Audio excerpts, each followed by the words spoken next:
بڑی آسانی کے ساتھ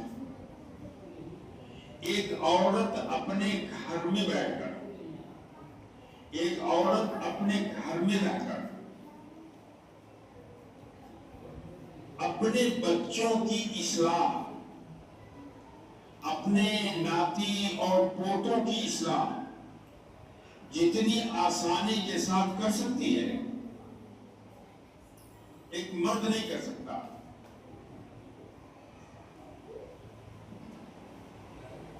رسول صلی اللہ علیہ وآلہ وسلم کے عہد مبارک میں ایک طرف اگر رسول دعوت اللہ کا کام سر انجام دے رہے تھے، آپ کے پیارے صحابہ طاقت کے ذریعہ، قوت کے ذریعہ، جہاد کے ذریعہ اور دعوت اور تبلیغ کے ذریعہ جو کچھ کام کر رہے تھے، وہی ہمارے رسول کی جو بیویاں تھیں، جو ہماری مائیں ہیں، پوری امت کی مائیں ہیں، جنہیں ازواج مطہرات کہا جاتا ہے، وہ بھی اس کار خیر کے اندر لگی ہوئی تھی۔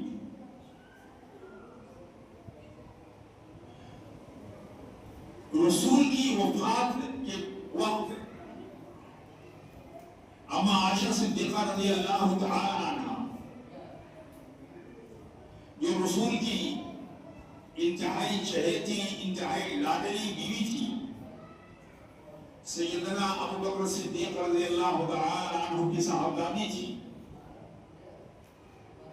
بہت بڑی عالمہ، بہت بڑی فاضلہ، بہت بڑی ادیبہ اور بہت بڑی نفسیات کی ماہرہ تھی۔ رسول کی جب وفات ہوئی تو آپ کی عمر صرف 18 سال کی تھی، اور آج ہمارے اپنے معاشرے کے اندر 18 سال کی عمر میں ہم اپنے بچوں کی شادی بھی نہیں کرتے،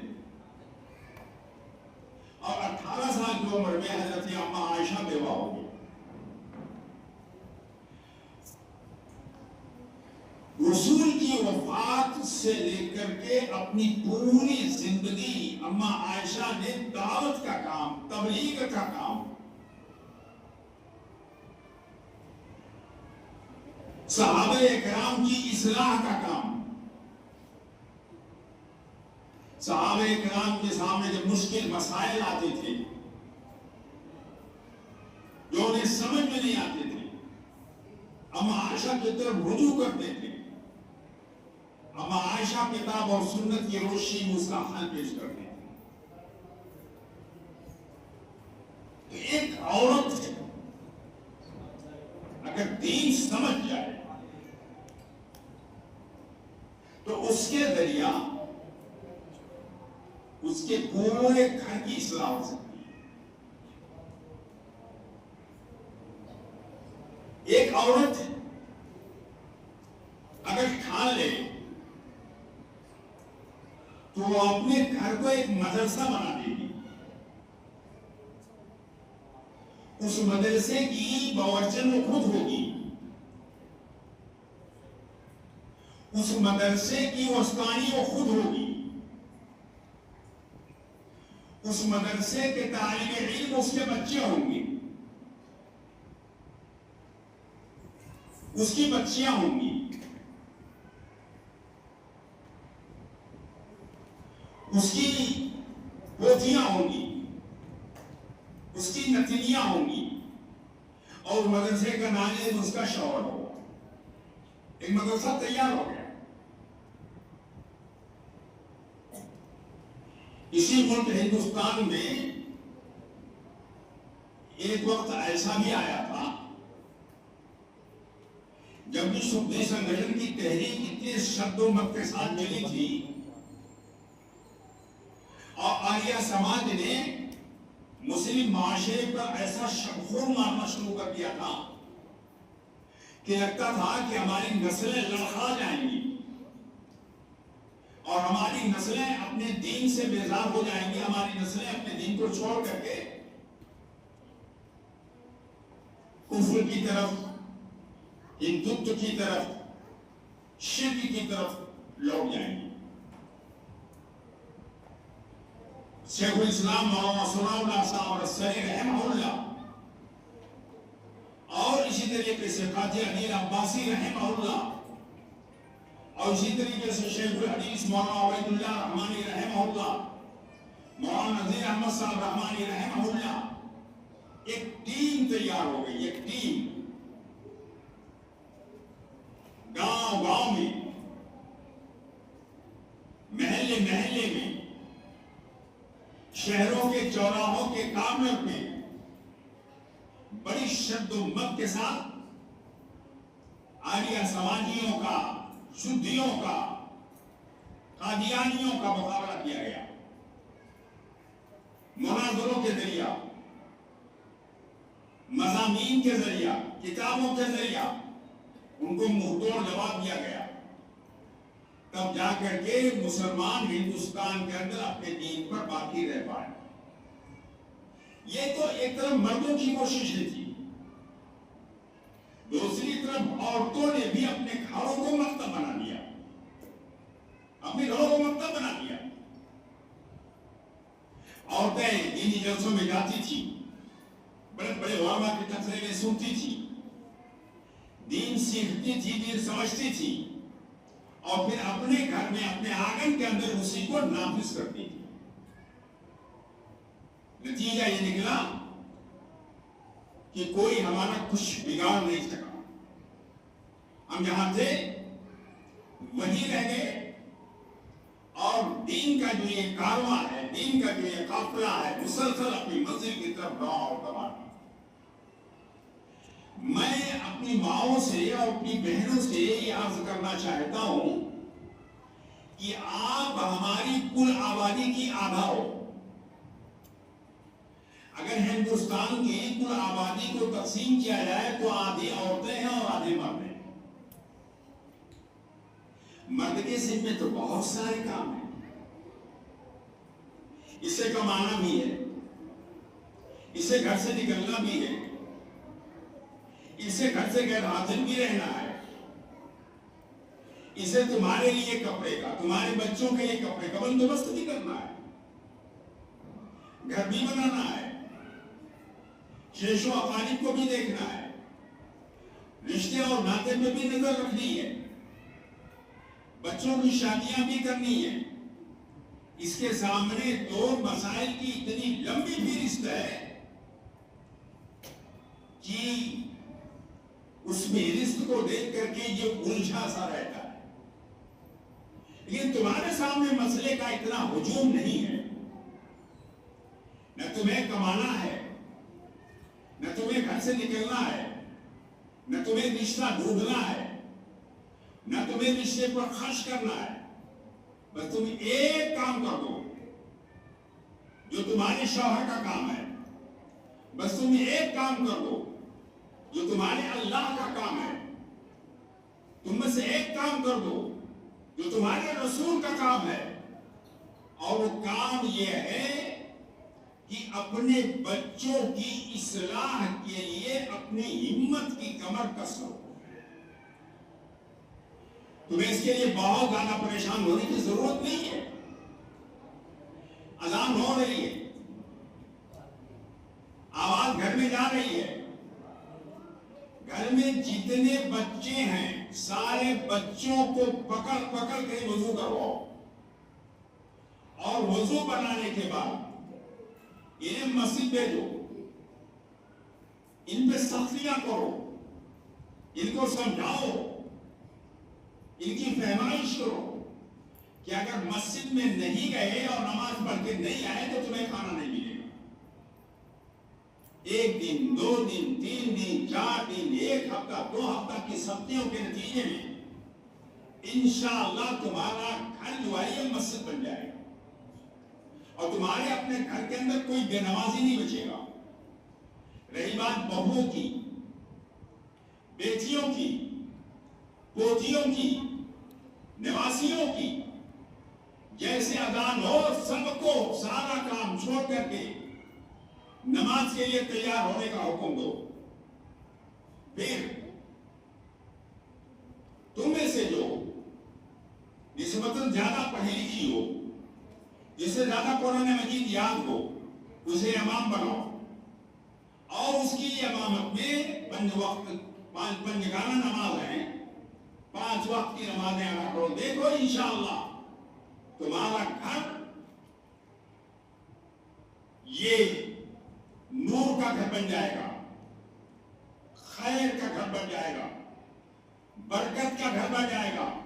تمہارے گھر کے در و دیوار سے انشاءاللہ تعالی توحید کی, کتاب و سنت کی دھیمی دھیمی خوشبو آنا شروع ہو جائے گی. بس یہ کام آپ کرو.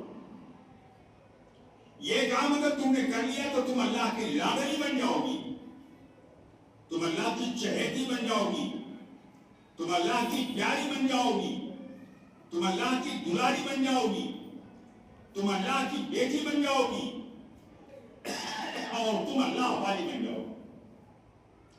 اور اگر ایسا کرنے میں آپ کامیاب ہو گئے تو سمجھ لو تمہاری دنیا بھی سنور گئی اور تمہاری آخرت بھی سنور گئی.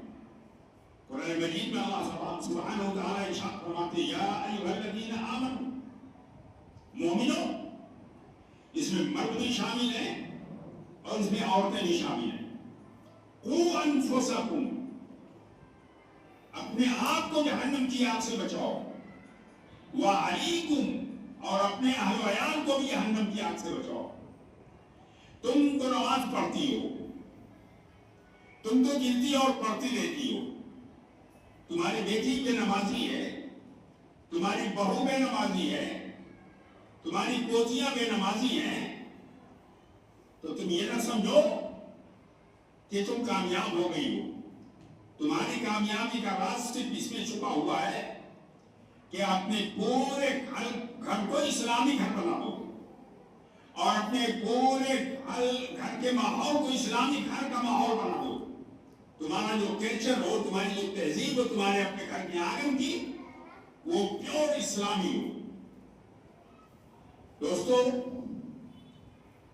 خواب دیکھنا اصل نہیں ہے, دن میں اس کی تعبیر ڈھونڈنا اصل ہے. خواب تو ہر کوئی دیکھتا ہے, لیکن تعبیر ڈھونڈنے کی کوششیں بہت کم لوگ کرتے ہیں. خیال میں تو سب کے بہت ساری باتیں آتی ہیں, لیکن خیال کو زمین پہ اتارنا یہ ایک الگ بات ہے. نقشہ تو انجینئر بنا دیتا ہے, لیکن نقشے میں رنگ بھرنا یہ ایک الگ کام ہے. اجے صدری صاحب نے یہاں ایک مسجد کا خواب ہی دیکھا. ان کے دماغ میں یہاں ایک مسجد کا خیال پیدا ہوا.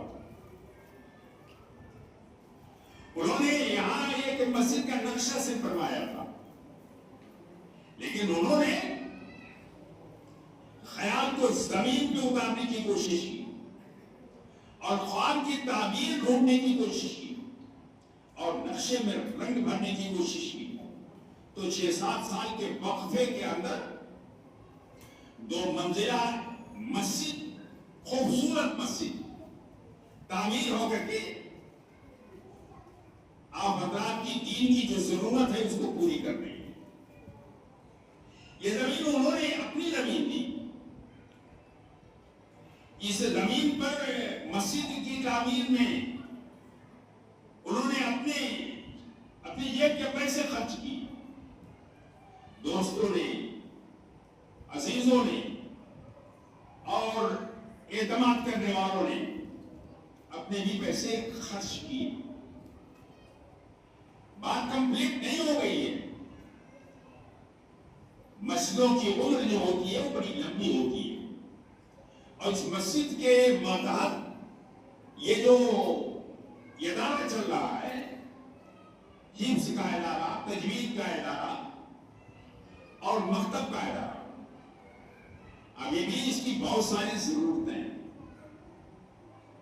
حاجی صغیر احمد صاحب نے ایک خواب دیکھا، تو اب خواب دیکھنے کا دروازہ بند نہیں ہو گیا ہے، آپ کو بھی خواب دیکھنا چاہیے، آپ کو بھی اپنے خواب کی تعبیر ڈھونڈنی چاہیے۔ حاجی صغیر صاحب کو اللہ نے زمین دی تھی، جائیداد دی تھی۔ اس گاؤں میں بہت سارے لوگ ایسے ہیں جن کے پاس زمینیں ہیں، جن کے پاس جائیدادیں ہیں۔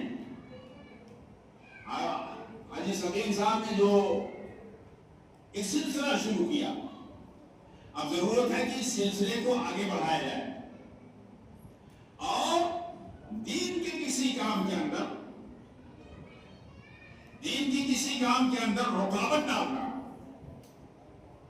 اور دین کے کسی کام کے بارے میں یہ سوچنا یہ تو فلاں صاحب کا کام ہے، اس کام سے ہمیں کیا لینا دینا ہے، یہ انتہائی گھٹیا سوچ ہے، یہ انتہائی غلط سوچ ہے۔ ضرورت اس بات کی ہے کہ اس مسجد کو اور اس مدرسے کو ہم اپنی توفیق کے مطابق آگے بڑھائیں۔ اگر آپ اس مسجد کا تعاون اپنے سینوں سے کر رہے ہیں تو یہ بھی اللہ کے گھر کا ایک کام ہے۔ اگر اس مسجد میں آپ اذان دے رہے ہیں تو یہ بھی اللہ کے گھر کا ایک کام ہے، اور اگر اس مسجد سے آپ جسمانی لحاظ سے جڑے ہوئے ہیں تو یہ بھی اللہ کے گھر کا ایک بڑا کام ہے۔ ہمیں سے جو بھی لوگ ایسے ہیں جن کو اللہ نے جائیدادیں دی ہیں، زمینیں دی ہیں، اس مدرسہ صفا کے نام سے آپ بھی وقف کر سکتے ہیں۔ آپ بھی ایک منڈی، دو منڈی، ایک دھوم، دو دھوم اپنی زمین کو اللہ کے نام پر وقف کر سکتے ہیں، اور آپ کی وہی زمین، آپ کی وہی جائیداد آپ کی آخرت کا میں نجات کا ذریعہ بن جائے گی انشاءاللہ تعالی۔ چراغ تو ایک آدمی جلاتا ہے، لیکن جب اس چراغ کی روشنی پھیلتی ہے تو بہت سارے لوگوں کے دلوں کی تاریکی ختم ہو جاتی ہے۔ ضرورت ہے کہ اس چراغ میں ہم تیل ڈالنے کا کام مسلسل کرتے رہیں، اور اللہ کا یہ گھر اور اللہ کے دین کا جو یہ مرکز ہے وہ آباد رہے اور وہ اپنا کام کرتا رہے۔ دوستو، حاجی صغیر صاحب اب اس دنیا میں نہیں ہیں، برکت کی دنیا میں ہیں۔ اس نے کام ایسا کیا کہ آج اس کا نام لیا جا رہا ہے۔ کیا آپ کو رشک نہیں پیدا ہو رہا ہے؟ کیا آپ کے دل کے اندر یہ جذبہ نہیں پیدا ہو رہا ہے کہ ہمیں بھی کوئی ایسا کام کرنا چاہیے کہ ہمارے مرنے کے بعد بھی ایسے اسٹیج لگے، ایسے علماء آئے اور ہمارا نام آئے، اور ہمارا نام آنے کے بعد جو لوگ مجلسوں کے اندر بیٹھے ہوئے ہیں وہ رحمہ اللہ کہیں، وہ رحمہ اللہ کہیں، اللہ تو ان پہ رحم فرما اور ان کے قبر کو نور سے بھر دے۔ یہ دعائیں دی، یہ جذبہ ہر بندے مومن کے سینے کے اندر ہونا چاہیے۔ میں ترشنا پلی تمل ناڈو گیا، وہاں ایک اہل حدیث مسجد بنی ہوئی ہے۔ اس مسجد میں محراب کی جگہ نہیں تھی، متولی صاحب نے کہا کہ مولانا 3 منزلہ یہ مسجد تو بن گئی، پوری 3 منزلہ مسجد ہے، اسی ہے الحمدللہ، بہت خوبصورت مسجد ہے۔ کہا لیکن محراب جو مسجد کی پیشانی کا جھومر ہوتا ہے، یہ محراب اس مسجد کے اندر نہیں تھی۔ پچھم طرف ایک مسلمان کا گھر تھا، انہوں نے مجھے خطبے کی گزارش کی کہ آپ پڑھنا، میں رمضان مبارک کا مہینہ تھا، ہم آپ کو خطبہ دے دیجیے۔ میں نے خطبہ دیا اور میں نے اپنے خطبے سے کہا کہ یہ اللہ کا گھر ہے، اور اللہ کے اس گھر کے اندر پوری قوم کا پیسہ لگا ہوا ہے۔ اللہ کا یہ گھر حاجی عبداللہ کا نہیں ہے جو اس مسجد کے متولی ہے، ارے آج ہیں یہ کل نہیں رہے، کوئی دوسرا متولی بنے گا۔ اللہ کا گھر تیار ہو گیا، اب یہ پوری زمین اللہ کی ہے، اور اس مسجد کے اندر محراب اب تک نہیں بن پایا ہے، اور نہ بننے کی وجہ یہ ہے کہ پچھمی مسلمان ہی کا گھر ہے، وہ زمین نہیں دے رہا ہے۔ میں نے کہا اللہ کے بندے، یہ 3 منزلہ مسجد کو تعمیر ہو گئی ہے، ابھی اس مسجد میں ناک نہیں بن پائی ہے، کیا آپ کے دل کے اندر یہ جذبہ نہیں پیدا ہوتا ہے کہ میں مسجد کے چہرے کے اندر ناک بنا دوں اور اللہ کی جنت میں ایک گھر کا مستحق بن جاؤں؟ میرے رسول کا ارشاد گرامی ہے کہ من بنا للہ مسجدا بنى اللہ لہ بیتا فی الجنہ، جو اللہ کے گھر کے لیے زمین دیتا ہے، جو اللہ کے گھر کی تعمیر کرتا ہے، اور جو اللہ کے گھر کی دیکھ ریکھ کرتا ہے، اللہ تعالیٰ اپنی جنت میں اس کے لیے ایک گھر بناتا ہے۔ کیا آپ کو اللہ کے گھر میں ایک ایسے گھر کی ضرورت نہیں ہے، اللہ کی جنت میں ایک ایسے مکان کی ضرورت نہیں ہے جو آپ کو اس محراب کی جگہ دینے کے نتیجے میں مل جائے؟ میں نے تقریر کیا اور پوری تقریر میری مسجد کی موضوع پر تھی۔